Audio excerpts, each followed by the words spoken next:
hvernig hefur markaðssetningin á hinum íslenska bónda verið gegnum tíðina? Í leiknu efni á Íslandi heill hellingur af íslenskum bændum. Það þessi gamli í börnum náttúrunnar, annar í bíódögum og nýjasta dæmið sennilega bræðurnir í hrútum. En á toppnum yfir ímyndarsköpun íslensku bændastéttarinnar tróna nú samt þessir hér.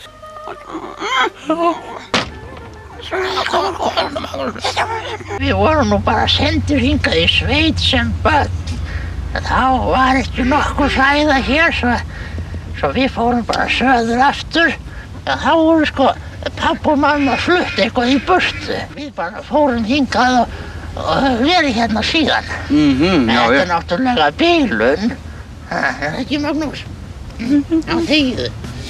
Það ekki bara í leiknu efni þar sem einföld og afmörkuð mynd af hinum íslenska bónda dregin fram. Þekktasti íslenski bóndinn jú þessi hér. Ekki eitthvað hérlega.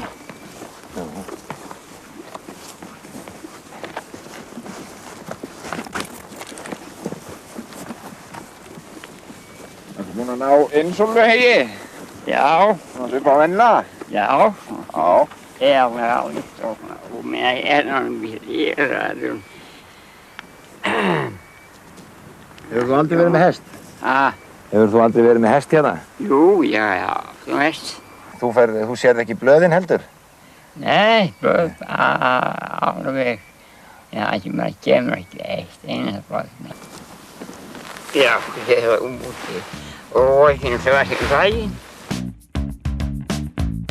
Já, þetta eru bændurnir sem við þekkjum úr sjónvarpinu. En hvernig þetta í raun og veru? Það vill svo til að hinn íslenska bændastétt sennilega ein fjölbreyttasta stétt landsins og í þessum þáttum ætlum við að reyna að draga fram raunsanna mynd af henni. Það allavega alveg ljóst að Magnús og Eyjólfur endurspegla kannski ekki alveg raunveruleikann. En hvert þá andlit nútíma landbúnaðar?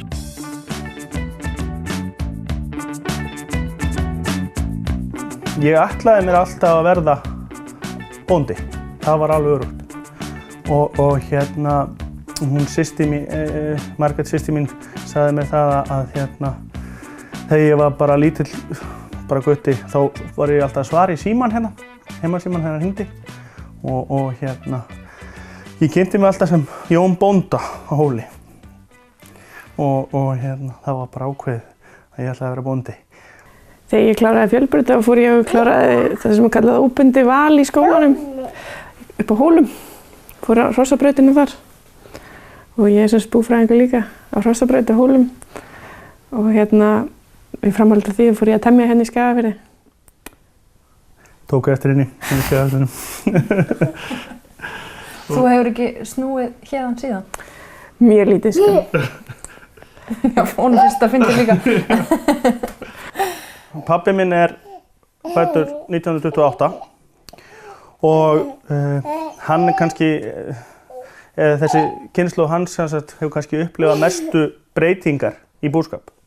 Eins og til dæmis, hann upplifir alla flóruna frá því að handmjólka í torffjósi og tekur alla breytingarnar. Svo sér hann það þegar við erum hér að byggja róbótafjós. Hann byggði náttúrulega sjálfur fjós sem var náttúrulega nýtt á sínum tíma. Já. Og hvernig líst honum á róbótafjós? Rosalega vel. Ja, hann er mjög spenntur fyrir þessu.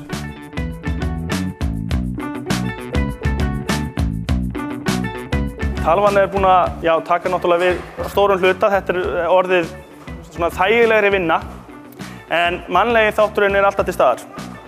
Þetta bara náttúrulega hjálpartæki fyrir bóndan, en ég verð alltaf að sinna eftirlitinu. Ef eitthvað kemur upp á, þá lætur hún mig vita, annarkvort á skilaboð í símann eða hringir í mig. En það ekki sagt að segja að ég búin að taka yfir, en þetta svona hjálpartæki. Myndar þetta einhverja fjarlægð milli bóndans og skepnunnar? Ég myndi nú kannski ekki segja það, því að eftirliti náttúrulega, eins og ég ger á morgnana, ég náttúrulega athuga hvort það sé einhverja mismjaltir, einhverja kýr sem hafa ekki skilað sér. Ef að það þá þarf ég að sækja náttúrulega kýr og setja mjaltir. Og svo fer ég náttúrulega rölti ég hér fjósið, skef skít, athuga hvort það sé allt í lagi, allir sé heilbrigðir. og þetta náttúrulega minnkar vinnuna en kannski ekki, eins og segi, þetta eru bara vinnir maður sem maður labbar hérna alltaf og Þú þarft ennþá að skafa skít? Já, ég þarf ennþá að skafa skít.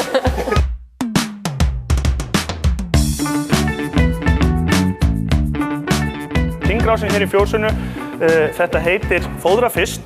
Ef að kýr liggur hér á legubás og vill fara að fá sér að éta, þá þarf hann að fara hérna í gegnum einstefnuhlið sem er hér á endanum, fer svo að étur og svo þegar hún vill komast aftur á legubásana, þá þarf hann að fara hér í gegnum flokkunarhlið. Þetta er 3-8 hlið sem þýðir það að hún flokkar í 3 áttir. Allar kýrnar hafa hálsband og á hálsband eru 2 kubbar, stærri kubburinn. Hann er auðkenniskubbur sem auðkennir þær í hliðinu og gefur þeim heimild í mjaltir eða í kjattfóður. Þær hafa mjaltaheimild á 6,5 tíma fresti og ef þær hafa mjaltaheimild þá opnar hann hér inn á biðplásið. Ef þær hafa ekki mjaltaheimild þá opnar hann hér inn á fóðurplásið, kjattfóðurplásið, þá fóður kjattfóður þar og þegar það eru hér nýmjólkaðar og þá koma þær hér út aftur úr robotunum og fara hérna gegnum flokkunarhliðið að þá opnar hann fyrir þær, lokar hann báðum hliðum og opnar fyrir þær út. Við höfum hér steypt plan fyrir utan og útigerði. Pælingin er svo að þær mega fara út hvenær sem er árunni eða bara gott veður. Og svo yfir sumarið þá opnum við bara gerðið og þá komast þær hér út á tún sem eru hér í kring. Þannig að þetta er allt alveg þaulskipulagt og sendir inn hálsinn að þeim nemur allt hann í hliðinu? Já. En það er þarna gulur bursti sem að ég sé að er býsna vinsæll. Já. Hvað geturðu sagt mér hann? Þetta er vinsælasta tæki í fjósinu.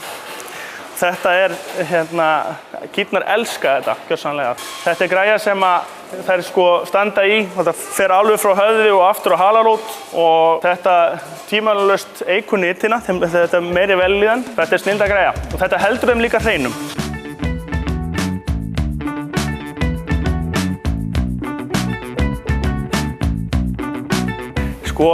Ég hræddist þetta rosalega þegar ég byrjaði hérna fyrst. Þú þarft ekki mikla tölvukunnáttu. Það er frekar hitt að hafa kunnáttu með dýrin að fara, svoleiðis.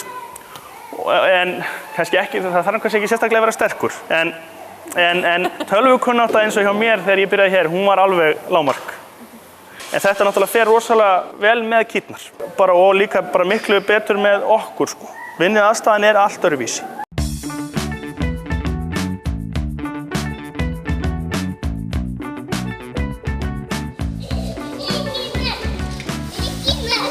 Þurfum við stundum að hjálpa pabbi ykkur og mömmu að vinna í sveitinni? Já, mikið.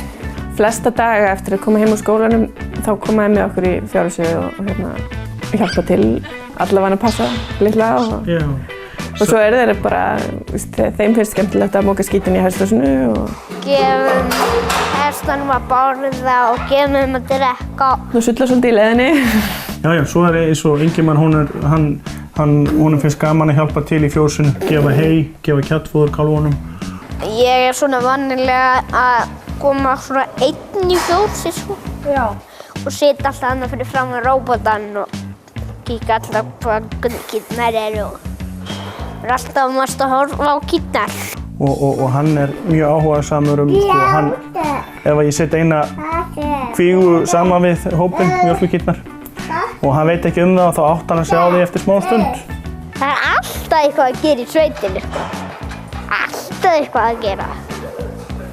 Þetta er náttúrulega frábært fyrir börn að fá alast upp í svona, kynna stýrum og svo Bara virðingu fyrir þeim. Já, bara virðingu fyrir þeim og læra á náttúrunum líka.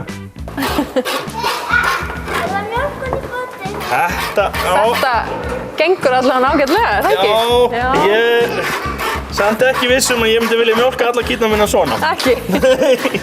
Heldurðu að þú haldið þig við róbotana? Ég held það.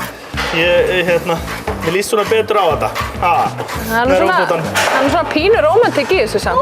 Já, það væri kannski hægt að mjólka kannski svona 1-2 kýr en ég er núna með 50 og... Nei, ég ætla ekki að drekka sér mjólk. Ég er með 56 mjólkandi kýr núna. Ég er ekki viss að ég myndi vilja gera það eins og staðan er í dag að þá er að mjólkast svona 3 á sólarhring, 3-4 sólarhring. Ég var ekki til í að handmjólka Nei, Já, 50 eitthvað kíl, 3 sólarhring. Nei, þú myndir alltaf ekki gera mikið annað. Nei, svona, Já. með þessum 2 fingrum hér, svo togar svona mjúkt niður. Já, þessi bara virkaði ekkert speninn sem ég var með, sko.